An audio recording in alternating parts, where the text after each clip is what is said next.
ओम शांति।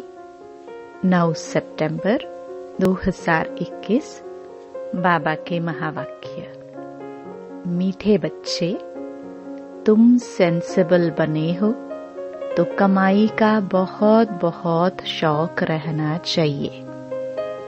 धंधे आदि से भी समय निकाल बाप को याद करो तो कमाई होती रहेगी। प्रश्न, तुम बच्चों को अभी कौन सी ऐसी श्रीमत मिलती है जो कभी नहीं मिली? उत्तर, पहला, तुम्हें इस समय बाप श्रीमत देते हैं, मीठे बच्चे, सवेरे सवेरे उठकर बाप की याद में बैठो तो पूरा वर्षा मिलेगा।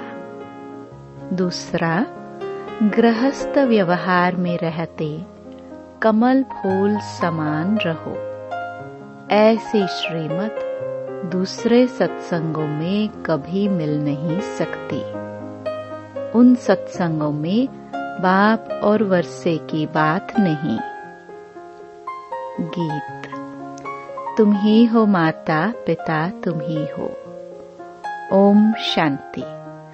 इस भारत में खास और सारी दुनिया में आम अनेक प्रकार के सत्संग होते हैं। ऐसे कोई भी सत्संग या चर्च या मंदिर नहीं होंगे जहां मनुष्यों की बुद्धि में हो कि हम यह वर्षा पा रहे हैं। यहाँ तुम बच्चे बैठे हो, सभी सेंटर्स में अपने बेहद बाप के याद में बैठे हैं, इस विचार से कि हम अपने बाप से सुख धाम का वर्षा पा रहे हैं। ऐसे और कोई सत्संग व चर्च आदि में नहीं समझेंगे। तुम बच्चों की बुद्धि में ही है। तुम बच्चे जानते हो कि हम बेहद के बाप की याद में बैठे हैं। नई दुनिया स्वर्ग का वर्षा ले रहे हैं। सब बच्चे एक बाप से वर्षा ले रहे हैं। इतने ढेर बच्चे वृद्धि को पाते रहते हैं। सबको श्रीमत मिलती है। सवेरे उठकर बाप को याद करो। हम बाबा से यह वर्षा लेने वाले हैं।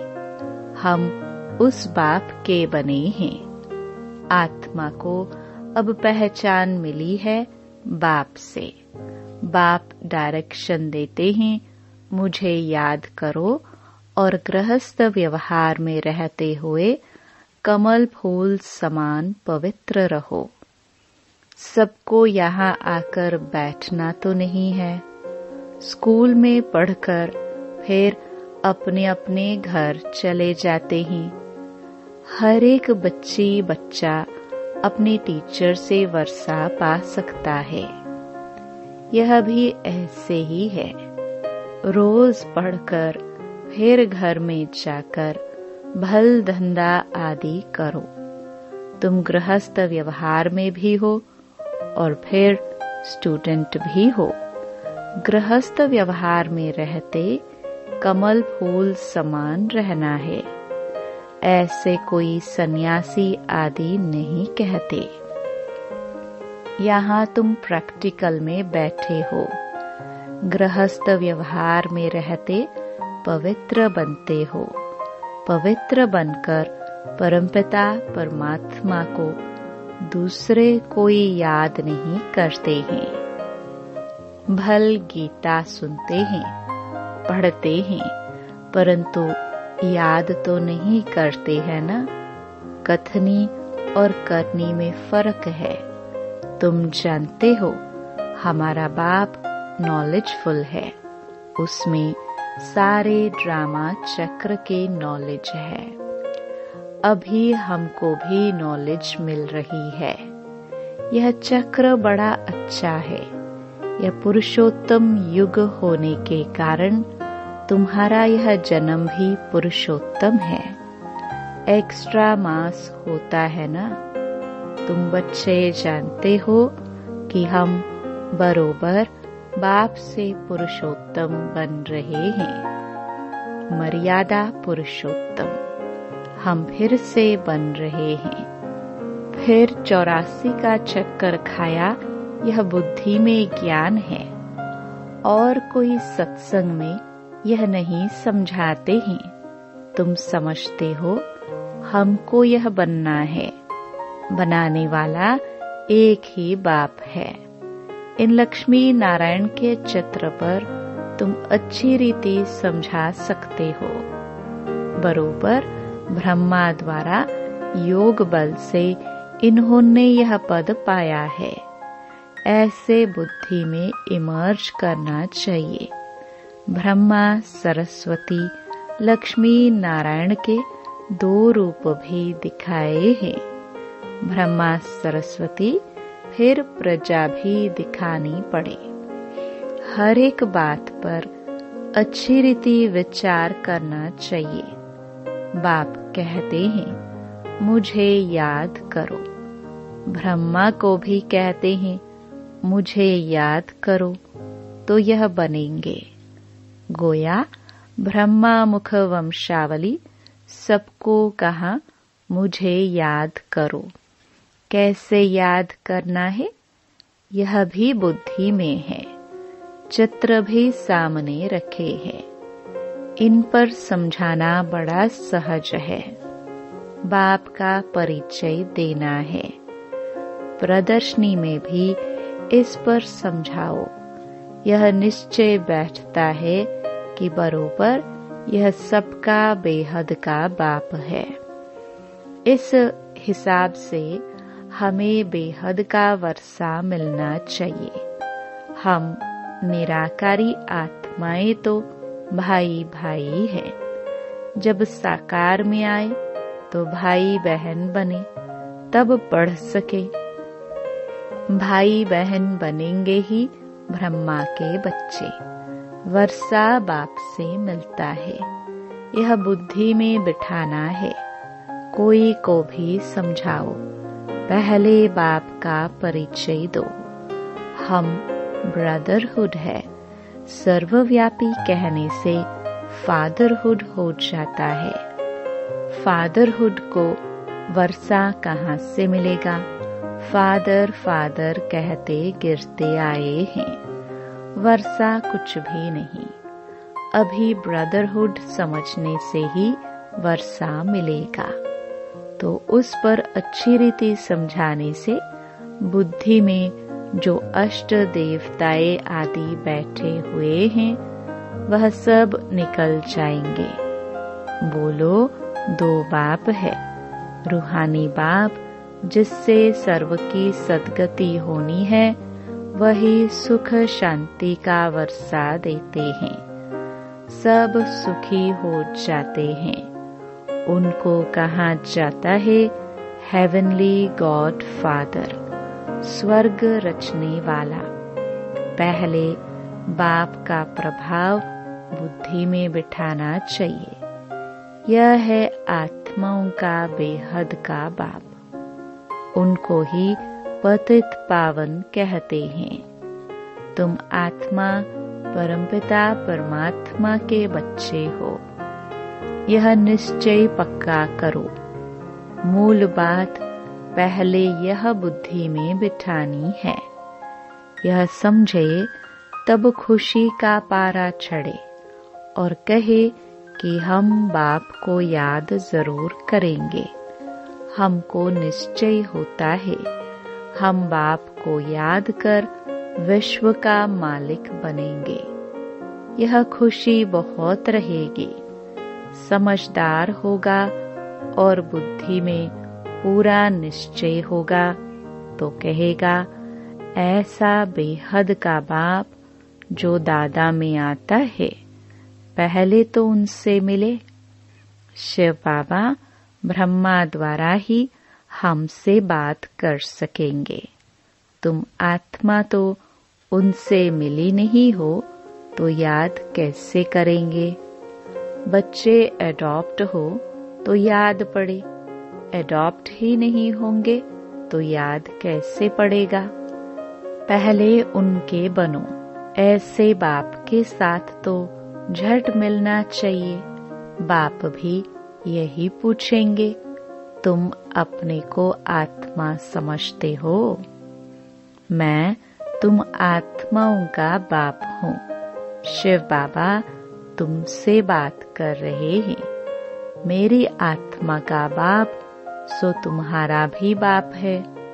वह पूछते हैं, तुमको निश्चय है कि हम सब आत्माओं का बाप बरोबर एक ही है। वही वर्षा देंगे।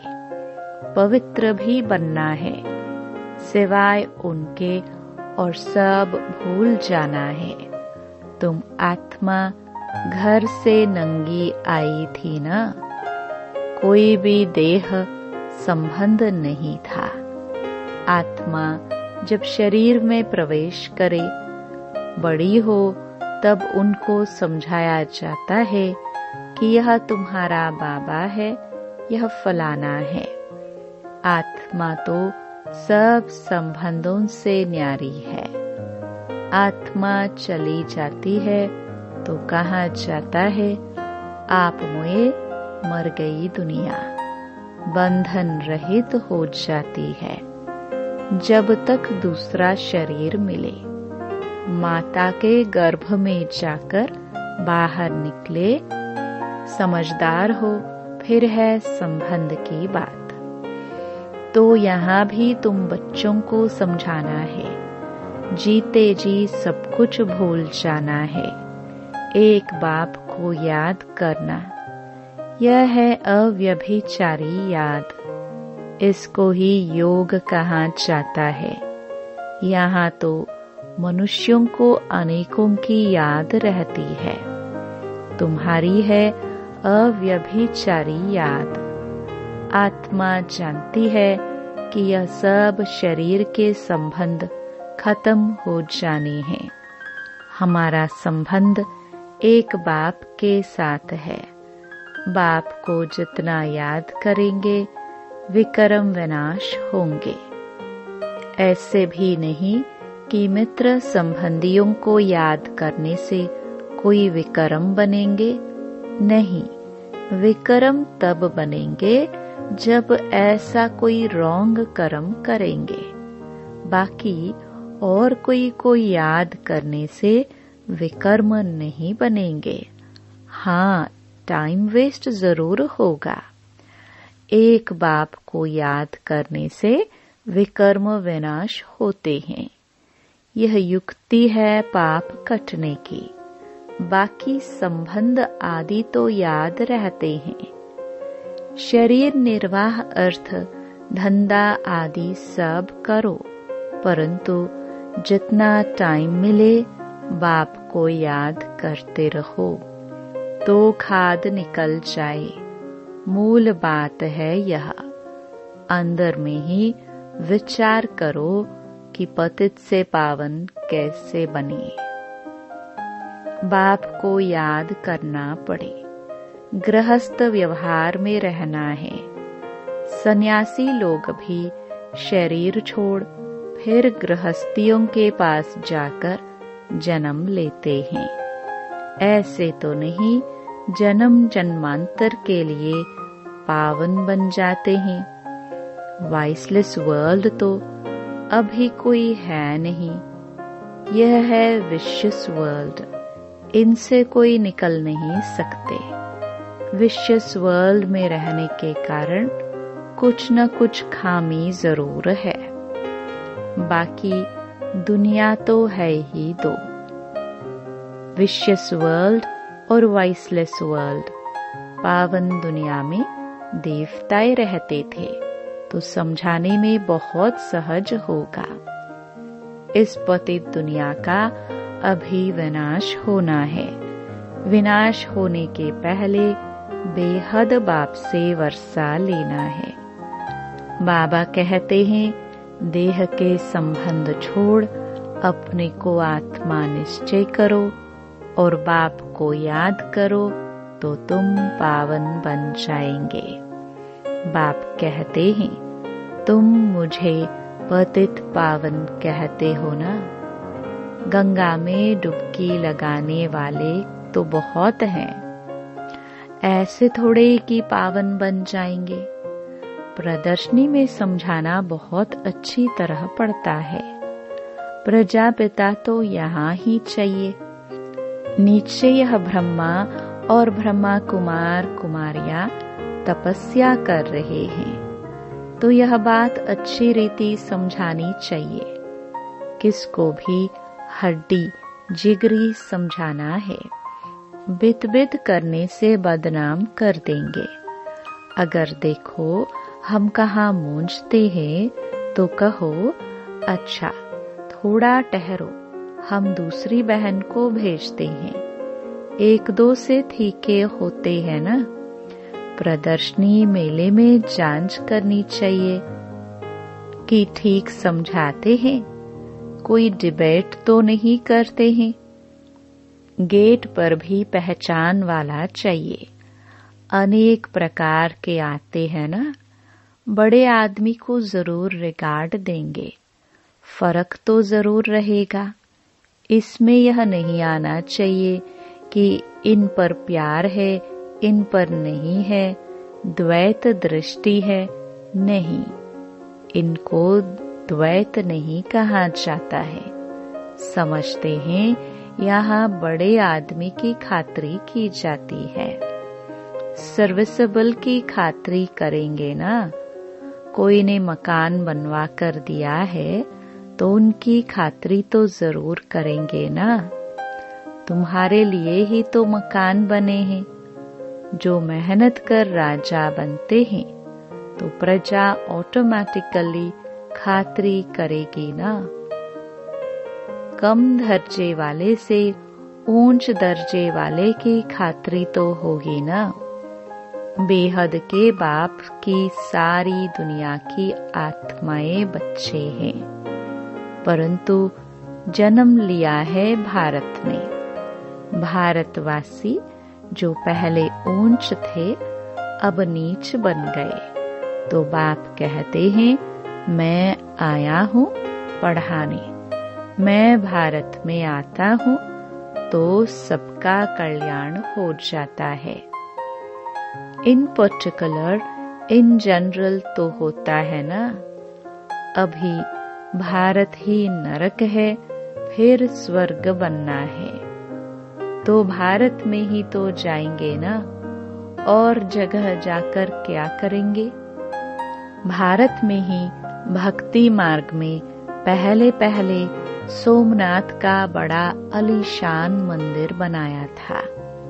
जैसे चर्च बड़े ते बड़ी विलायत में बनाएंगे, क्योंकि पोप की ली हुई राजाई है। सब चर्च एक जैसी नहीं होती है, नंबरवार तो होगी ना। सोमनाथ का मंदिर कितने हीरे जौहरों से भरपूर था। मुसलमान आदि लूट कर ले गए। बहुत धनवान थे, चर्च से क्या लूट सकेंगे? मनुष्य धन के पिछाड़ी पड़ते हैं ना। मोहम्मद गजनवी कितना ले गया, फिर अंग्रेज आए, वह भी यहाँ से धन भेजते गए, बहुत धन ले गए। अब वह तुमको वापस मिल रहा है, करोड़ों रुपया देते हैं। यह सब आईवेल समय आने पर मिल रहा है। हिसाब न मिले तो आईवेल कैसे चले? बाप समझाते हैं यह ड्रामा कैसे बना हुआ है, यह लेन देन का हिसाब कैसा है। फिर भी तुम बच्चों को अब स्वर्ग का मालिक बनना है। यह वर्ल्ड की हिस्ट्री ज्योग्राफी कैसे चक्कर लगाती है, वह भी बच्चों को समझाया है। फिर भी कहते हैं बच्चे मनमना भव। यह सब फिर रिपीट होगा।